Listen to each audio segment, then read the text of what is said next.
first time that I saw AIIMS was in 1959. A group of us from Lucknow Medical College had visited Delhi, and when we had to come by Tonga, we were staying at the Delhi railway station guest rooms. So from there, we on a Tonga, we had come, and it seemed like an unending journey.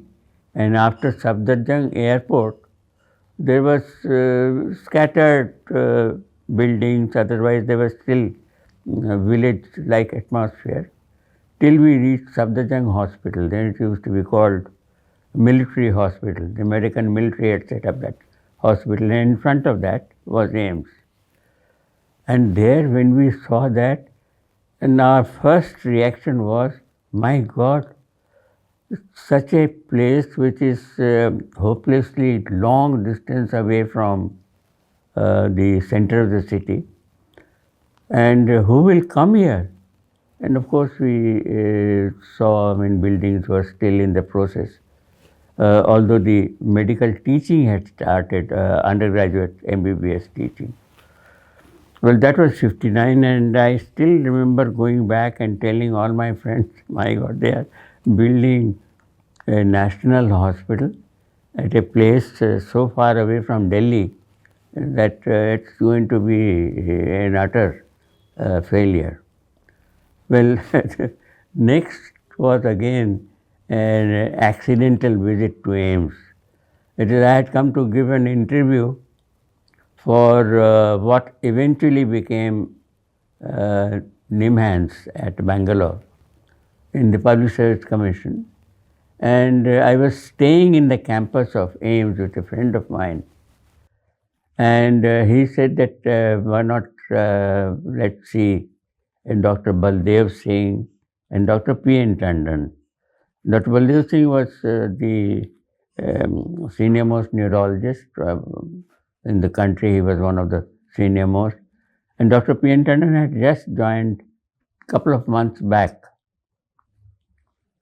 So we went to the office to see them. They had only one office, largest, with a huge big table, and there were 2-3 chairs around it, and one was sitting, P.N. Tandon, that was his office, and the other, Dr. Baldev Singh.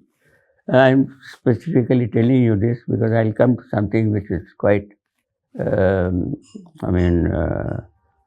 humorous in that way. Now, they talk to me, where are you going, and so on and so forth. And then suddenly they asked, jobs may come up here. I said, yeah, we'll see. Anyway, now I have to go for this interview. I went for that interview, and straight away they sort of indicated to me that I have been selected. So I came back, and there was a message that Dr. P.N. Tandon wants to invite me for dinner. And went to dinner to his house, and he said that, why don't you come here? I said, here there is nothing. There are no patients, no hospital. There is an OPD which they say is going to begin soon. What will I do here? So I said, it's a beginning, and it will be lovely to have you. To begin a place is another pleasure, which is possibly not there if you work in a place which is already built. Anyway, I went back. It was out of my mind till suddenly a letter comes from him, and he says that you come any day you want, take a decision that you want to come and work here. It so happened that my wife had come to meet her parents over here, and she had already given an interview for Indraprastha College lecturership. And so that, I think, possibly was another reason. Why is that right? I think I'll go to Delhi at AIIMS and see so that we could live together at least. And that's how I came to Delhi. And the first office I was allotted was the same room in which I had seen Dr. Baldev Singh and Dr. P.N. Tandon. Another chair was brought, and that was the first office of neurosurgery department, and also neurology, because there was another neurologist who had another separate room. So that is how we began our journey. There was no separate operation theatre. There were operation theatres we were supposed to share in a building which used to be the nursing school. So there were a row of operation theatres there.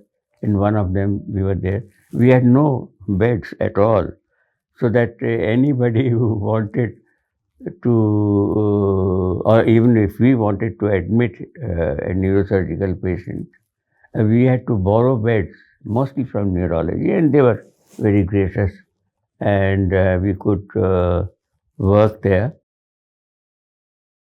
Patients, there were none, because the big hospital in those days was Irwin Hospital, which eventually became Maulana Azad Medical College. And the second one was possibly Safdarjung Hospital, which was right in front. Here, nobody came because everyone thought that this is a small hospital and what's the point? They don't even have facilities. And worse still, people had somehow got this idea that we are supposed to do only experimental medicine. So that was, I mean, nobody was willing to get experimented on oneself. So it took a long time even to get Delhi people to come to AIIMS and work at AIIMS. I mean, to get treated at AIIMS, it took time. But anyway, slowly and steadily, from that office, we changed 5 offices till we came to the Neuroscience Center as it stands today. Operation theatres, this is the 4th operation theatre. Now we have got a group of theatres, not one. I think there are 8 or 10 operation theatres. And eventually we were allotted beds, and till we reached Neuroscience Center, we changed the area where we used to have a bed 3 times before. So it was every time a little bit of improvement, little advancement, I would say, till the Neurosciences Center came. And this was I would say, a great jump from nothing to something. And originally there was only one theatre which started, and now there are about 10 theatres in that place. So that is how the beginnings were there. So they were full of incidents. I mean, the experience of every time, I mean, you can imagine in the beginning, a single office, 3 of us, so that even to sit, there was a little bit of a problem. And then look at me, Dr. P. Tandon was several years older to me, Dr. Baldev Singh was several decades older than me. I mean, I wouldn't know what to do. So most of the time I would be out finding out friends and talking to them. So from there till being so busy that one didn't have time. Um, so that itself is a huge incident by itself, because until you can imagine those days and to what we came, then of course every time there would be a change, it will be a mini revolution, because everything had to be planned. Where's the table? Where's the chair? It's easy to sit in a room where everything is set and you sit down and start working, but to plan where to, and then it was a government place, to get these exact chairs and tables and typewriters and pens and pens. They used to be not fountain pens, you had to dip it into ink and write. So these were, hilarious experiences. Once when you think about it, everyone first says that I must be making it up, but nevertheless, it's true. That's how we began. Now, when I see so many people living aside the campus, even outside the campus, lying down and sitting for that time to come, thank God. I also remember the days when we had to hunt out patients. But I think it was a very good idea which we had developed right in the beginning, that we will admit patients of brain injury, so that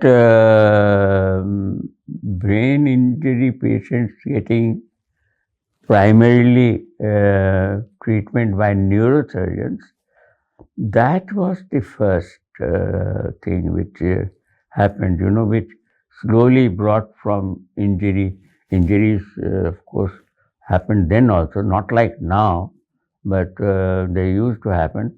And then there was this, it was a magnet which drew other people also. When, by word of mouth you hear they were good looking after and so on and so forth. Then the thing changed to, an attitudinal change of the Delhi public, when they thought it must be good for other things also. And so we slowly, steadily built up the place. When we remember the first time we had a waiting list, we really said, hello, hooray, we have done it, that we have got a waiting. Now I'm told there's a waiting list of more than a year. And I still remember those days. And the other thing was that we were great, Dr. Tandon and us. I'm speaking not only about individually us, but as families also, we were very close to each other. So that made a lot of difference, so that we slowly came to think alike, which many times I changed my views to his, or I was able to persuade him to do things in a different way. And eventually we developed a path which was common. And that makes a lot of difference in any institution if you have people who are together minded. So that's it.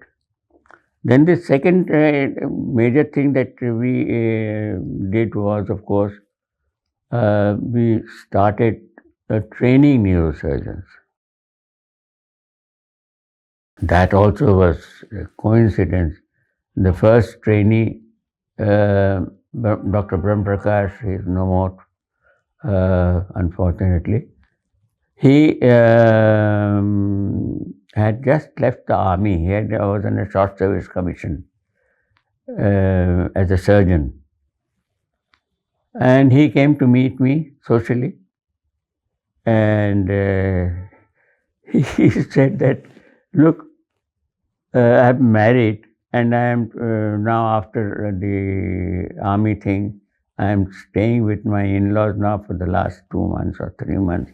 I'm feeling so awkward staying with the in-laws. Can we get some other job somewhere? Can you help me to get job? Any hospital, anywhere. Delhi was not full of hospitals. They were, barely. The big one was, of course, Indian Hospital. Anyway, honestly, I did try, but things were just not working out. Till one day he came and I said, look, till you get a job, which you will get, I'm sure that we have put the word out and there will be some job. There is a job of a registrar, which is equivalent now to a resident. In our department, nobody is coming, or somebody had come and left. So, would you like to join? And at least it will give you a quarter. You can bring your wife. And so he said, yeah, fine. So I think next day, there were no huge formalities like nowadays. Then and there we start off. So after a few months of his working as just a resident, we were fortunate to get the MCH course. This is a postgraduate, what we call in super specialty. So started, and we enrolled him. We of course must have advertised, and there were possibly nobody who had, because neurosurgery, remember 1965, the total number of neurosurgeons in the whole of India was maybe 20, maybe 30, but I think it will be closer to 20. And nobody knew, what's going to happen. As a new specialty, there will be a job. Their jobs were very important, Private practice was unheard of. If you forget about Bombay, to much lesser extent in Calcutta and Madras, rest I think nobody was in practice. Most of them were in hospitals. They also did practice. So anyway, he said, right, it's okay, and he joined, and he was our first postgraduate, and then of course now we have 40 residents or so in the department. So from Dr. Brahm Prakash was the beginning. So that was another beginning we had.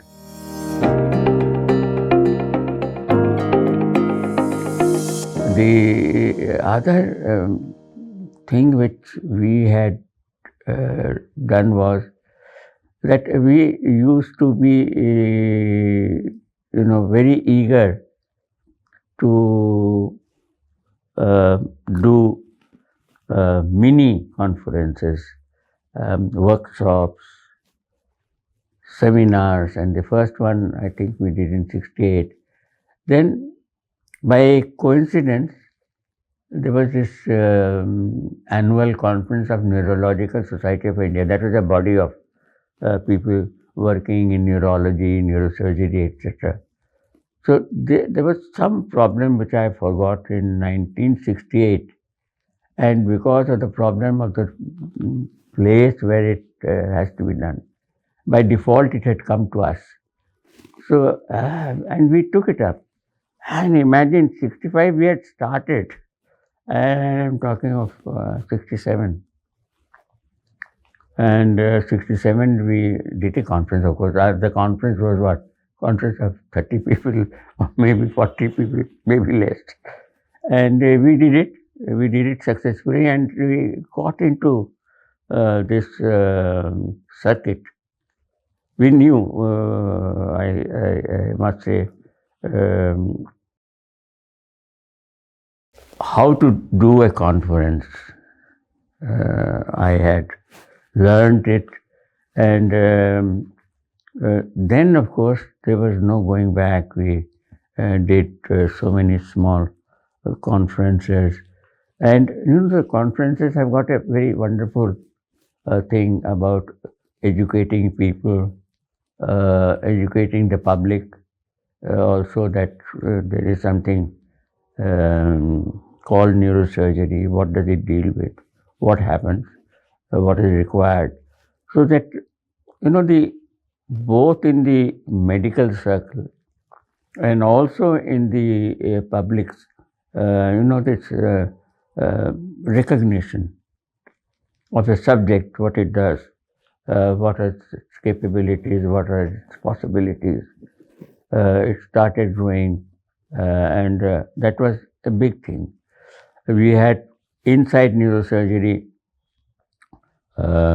we had fortunately once done a conference with international faculty, the world's big names came from Canada and Germany, England in particular. And that was a grand success. They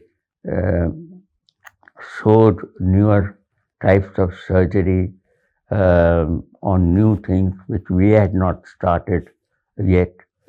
And that is, I think, the turning point. And this happened somewhere in 69, maybe 70, I think. That possibly was a turning point where after that many foreigners came, and we used to request them to demonstrate their specialities, operate and so on. Where we suddenly, I think it struck us that if they can do, why can't we? So that's the beginning. And of course in 1989, we were given the responsibility to organize the World Conference of Neurosurgery. That was a huge, big thing, and we were able to do it, I think, very successfully. You can imagine decades have passed, and people still remember about the conference in Delhi. So that exposed the entire neurosurgical community of India to whatever is happening around the world, around the globe, which you can imagine was terrific. And that is a sort of thing which always gives the sort of urge as well as the confidence to do newer things as they were being done all over the world. 70s, 80s, 90s, there was a churning in many subjects of medicine, including neurosurgery. One of the things which happened was the new technology coming up. And in new technology, the one that was much talked about and practiced was microsurgery. And it was very fortunate that we had these neurosurgeons from Germany, Dr. Pia in particular, who was here and who also held workshops where they could do it on experimental animals. And they taught us the basics. And we decided that we will pick this up before anybody, and we did it. So that microsurgery, microneurosurgery in particular, was started by us in India, and we were able to make a small laboratory within what I had my own office. So there was a small laboratory we built inside that, and there people came not only from neurosurgery but from other specialties also. The specialties like gynecology, eye, general surgery, and so on. So I think from very small beginnings, we were able to get microsurgery in a huge way. And now microsurgery is what? Bread and butter. That is the technology which most of neurosurgery is done through this as a base. So you can imagine from, and our picking it up brought us a lot of accolades from colleagues, both in India and abroad. Then the next thing that was done was that we tried to look for new technology, new methods, new ways, and I think there things like endoscopy, computers had come in a very big way. The whole technology of filming, etc. And through filming, we could get these things on live as you are doing. You could film whatever you are seeing through the microscope or through an endoscope. You could do. So that was the next phase where we were always little ahead of others, and we had one very clear notion in our minds that I think was important, that what we are able to do, we'll try to spread it not only within the confines of a few of us in AIIMS, but all over India. So we try to persuade people, and then of course now that we have got beautiful experimental laboratories where people are learning techniques. They come not only from India, even from outside.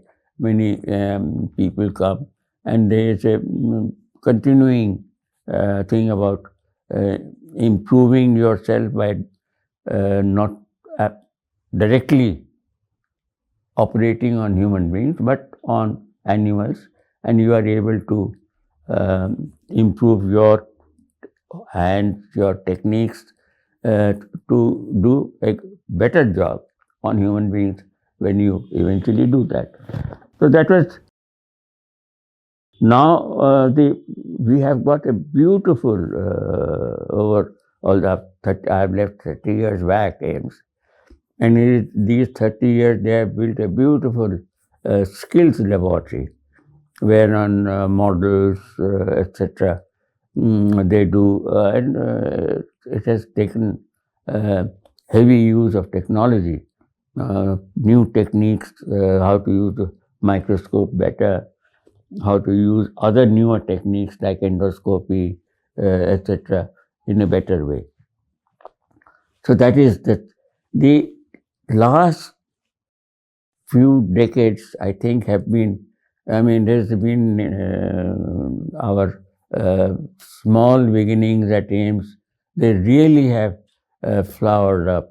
We got the gamma knife, which is used for non-surgical treatment of tumors, vascular malformations, etc.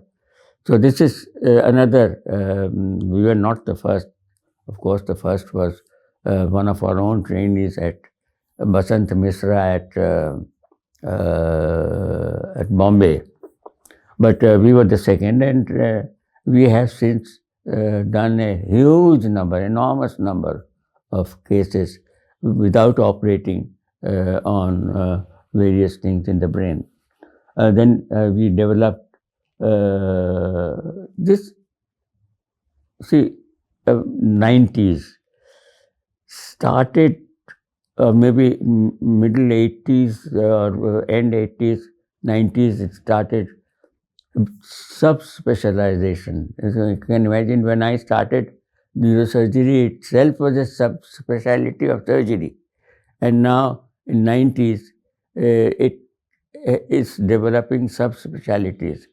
And again, we were quick to catch up people, and our own staff developed newer techniques, and they did a fantastic job. So that where we were general specialists in that sense of the word, doing everything little, people started developing their own small niche where they could excel and do more cases in a better way with better results eventually to the patients. So then it developed pediatric, so for the children. We didn't have anything special. Pediatric neurosurgery. Trauma neurosurgery as a specialty.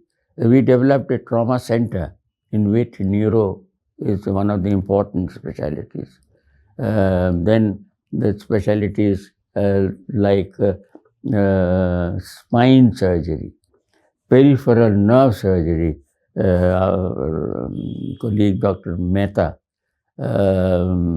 he specialized, and it's a fantastic thing that we are operating the entire nervous system, whether it's the brain or the spinal cord or the peripheral nerves, the entire system we are operating.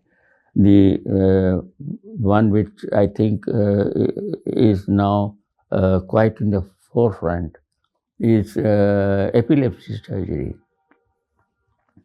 And many of the people who suffer from epilepsy, and it's a huge number. I mean, it's a number which is unbelievable in the country who have epilepsy, and quite a number of them are treatable by surgery.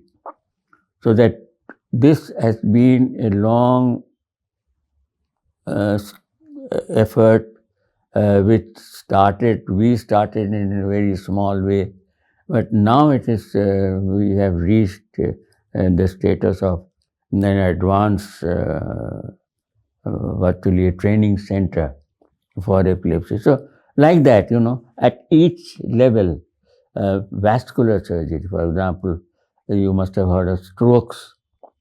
So in which a person, because of bleeding or stoppage of blood supply, develops suddenly unconsciousness or paralysis, is now being treated not only surgically, but also without surgery by using various techniques in radiology. So see, it is technology driven, but you have to have wise people using technology. Otherwise, unwise people using technology can be as destructive as anything in the world. So I think that is one of the marvelous things, I think, about the center, that we didn't selfishly hold on to our information, knowledge, techniques to ourselves, but we spread it out all over the country, where we wanted people to come, and they came. And many people, they saw us and they had the same feeling which we had when the people from abroad used to come. Oh, if those boys and girls can do it, why not us? So that this feeling to to produce this attitude, to change the attitudes of people, there I think we did act as a stimulant or a trigger which helped all of us. And now it is a ricocheting thing that they have done something, we will pick it up, or we have done something, we will give it to others. So that's it, where we stand today. You know, those were days when you could choose. See, this is not today, where you have to choose what to do, what to not to do. We were exactly at that phase where there were only two things which people used to do, either medicine or engineering. There were just two things and nothing else. Other things were just sort of coming up. Look, if I wouldn't have joined medicine, I would have possibly loved to teach English. I would have done that. And after joining medicine, very difficult for me to tell, but possibly I would have loved to do to become a heart surgeon.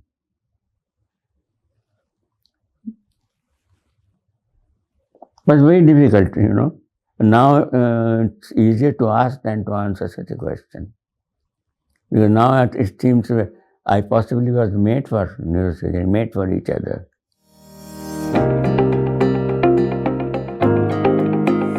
No, I would say you should establish yourself, carry the message in your city to begin with, that it's in many places this specialty doesn't exist.